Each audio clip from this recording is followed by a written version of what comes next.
Hello and welcome back to my channel. So today we will be doing a tarot reading for the murder of Candace Hiltz. But before I begin, I would like to invite you to subscribe to my channel and hit the notification button so that you'll get notified on my next upload. I'm uploading a new video every week and I'm offering free tarot reading for all of my subscribers. So if you would like to have your reading with me, you can just send a message to my email or a direct message to my Instagram. All of the details will be in the description box below.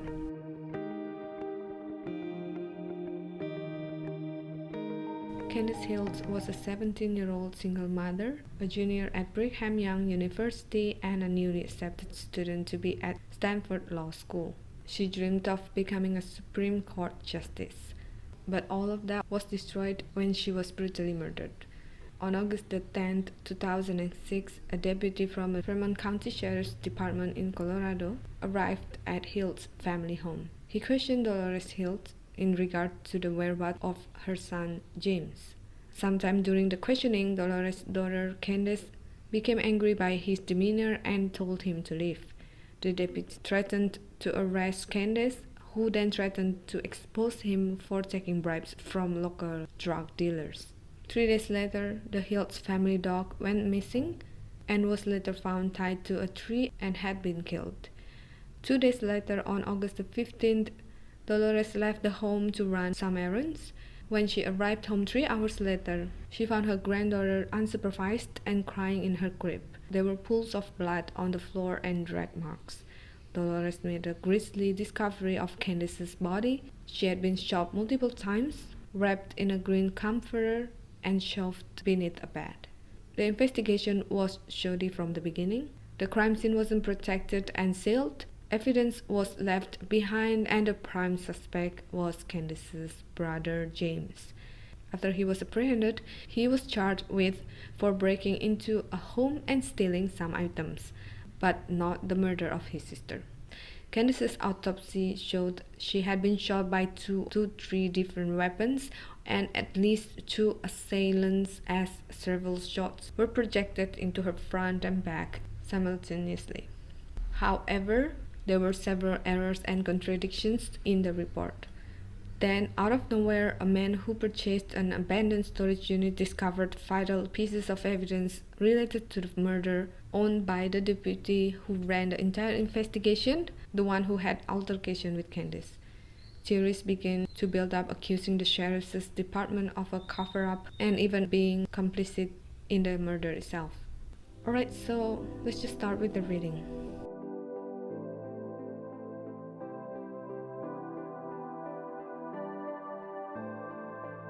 So from the first deck, we have the World, the Fool, 5 of Swords, 9 of Wands, 9 of Pentacles, 6 of Cups, Ace of Wands, Daughter of Wands, and the Temperance. Alright, so this Daughter of Wands, this is Candace's energy. I feel like she was fierce, passionate, and smart. Now, the Wheel of Fortune here, I feel like this shows that she had problems with the killer, and what happened that day was a result of that built up problems that they had. Now, the Fool here, I feel like she said or did something that triggered the conflict between them, which is what the 5 of Swords is represented here. Now, the Fool shows that she probably think that it was not a big deal, whatever she did or said, but I think because of the underlying issues here, it became like the last straw. Now moving on to the 9 of Wands here. This card shows me about the stairs. So she was dragged down the stairs, but why? Why not just leave the body where it was? I think there must be a reason for it. And it could be that the killer wanted to bring the body elsewhere, but changed his mind for some reason. And the Ace of Wands here, I feel like this is about the killer's rage toward Candace. And this makes me think that it was only one person behind this. Also because if there were more people involved, wouldn't it be easier to just carry the body down the stairs instead of dragging it and cause so much mess? Now the 9 of Pentacles here, I feel like this shows the killer's intention to hide the body. The feathers here show like a protection to all of the pentacles in the middle, and I feel like it's about how the killer not just covering her body with blanket but also hide it under the bed. And the Six of Wands here, unfortunately this makes me feel like it was done by someone close to her, someone who knew her. This person had a problem and it is rooted deep inside, probably because of a suppressed anger or something like that. And now the Temperance here, let's see it closely. The fire here, this represents Candace's energy, and the water drops represent ways to stop her. So this could be about all of the bullets that were on her body. I think that the killer felt like she was such a strong force and that it was not enough to just shoot her once. Alright, so let's just throw more cards to get more insight.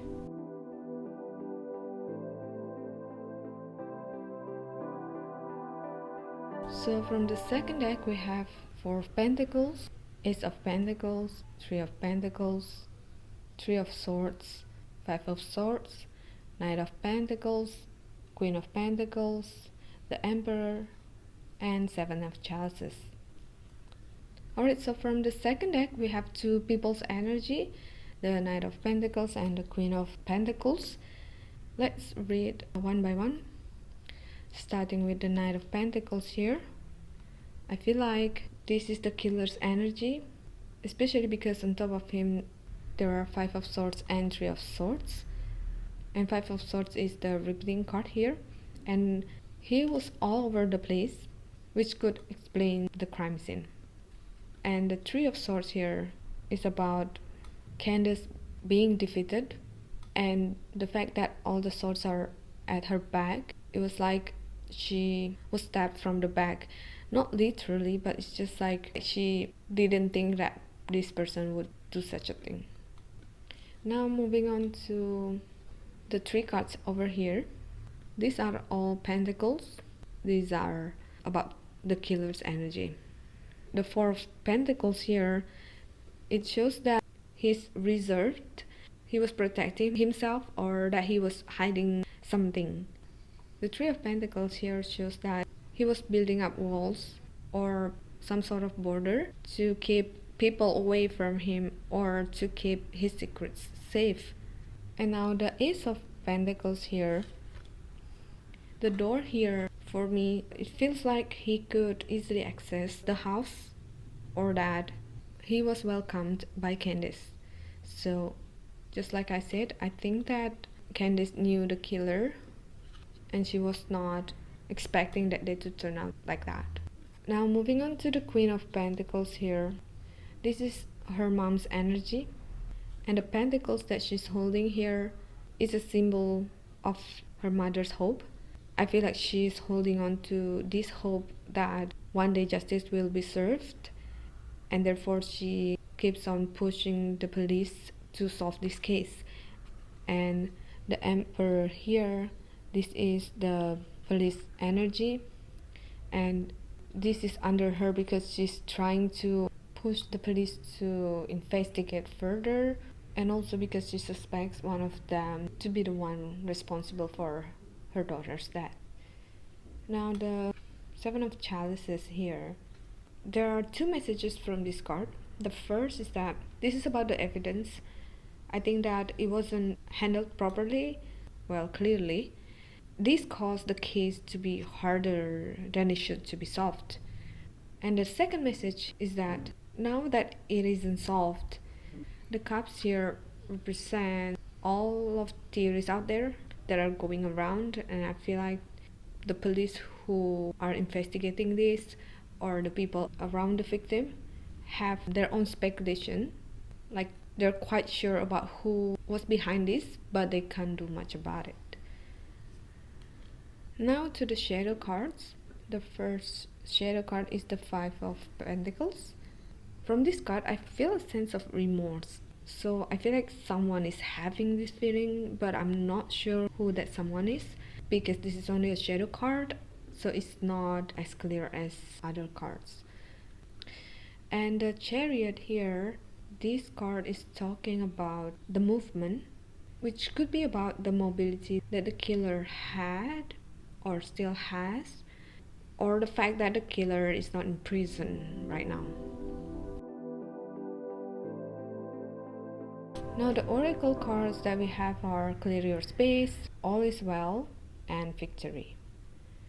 Now the clear your space here, I feel like this card is talking about the killer's intention to get rid of her and her body.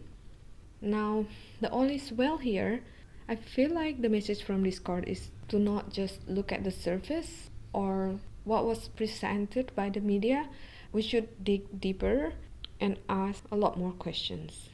Now, I have a lot of questions about this case, and to be honest, I'm not really leaning toward any theory. And I'm also sure that you all have a lot of questions as well. Now, my biggest question would be, if the police was involved in this case, why would he leave the evidence behind? Let's just say that he wanted to be contaminated, but his DNA would still be there. And isn't that a bit risky? I mean, instead of leaving it behind, why don't you just bag it as evidence and then make it disappear? Say that the evidence is missing. But if the brother was the killer, why didn't he kill the daughter? Because the killer killed the dog, the killer killed Candace, obviously, and the daughter was there. Also, if the brother was the killer, that means that he was under some sort of influence. And if you're under that kind of influence, would you still be able to make a rational decision not to kill a child?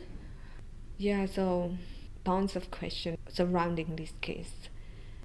Now the victory card here, this is unfortunately has a message that the possibility of this case being solved is low, and I feel like we will probably never find out what really happened that day, especially because the police messed up the crime scene and not much to go on from there. So yeah, that is all the reading for the death of Candace Hiltz. As usual, I would like to remind you that this is for entertainment purpose only, so I don't mean to offend anybody. I would like to hear your thoughts about this case too, so please share it in the comment section below. Thank you so much for watching, and I hope to see you in my next Answer Cases reading.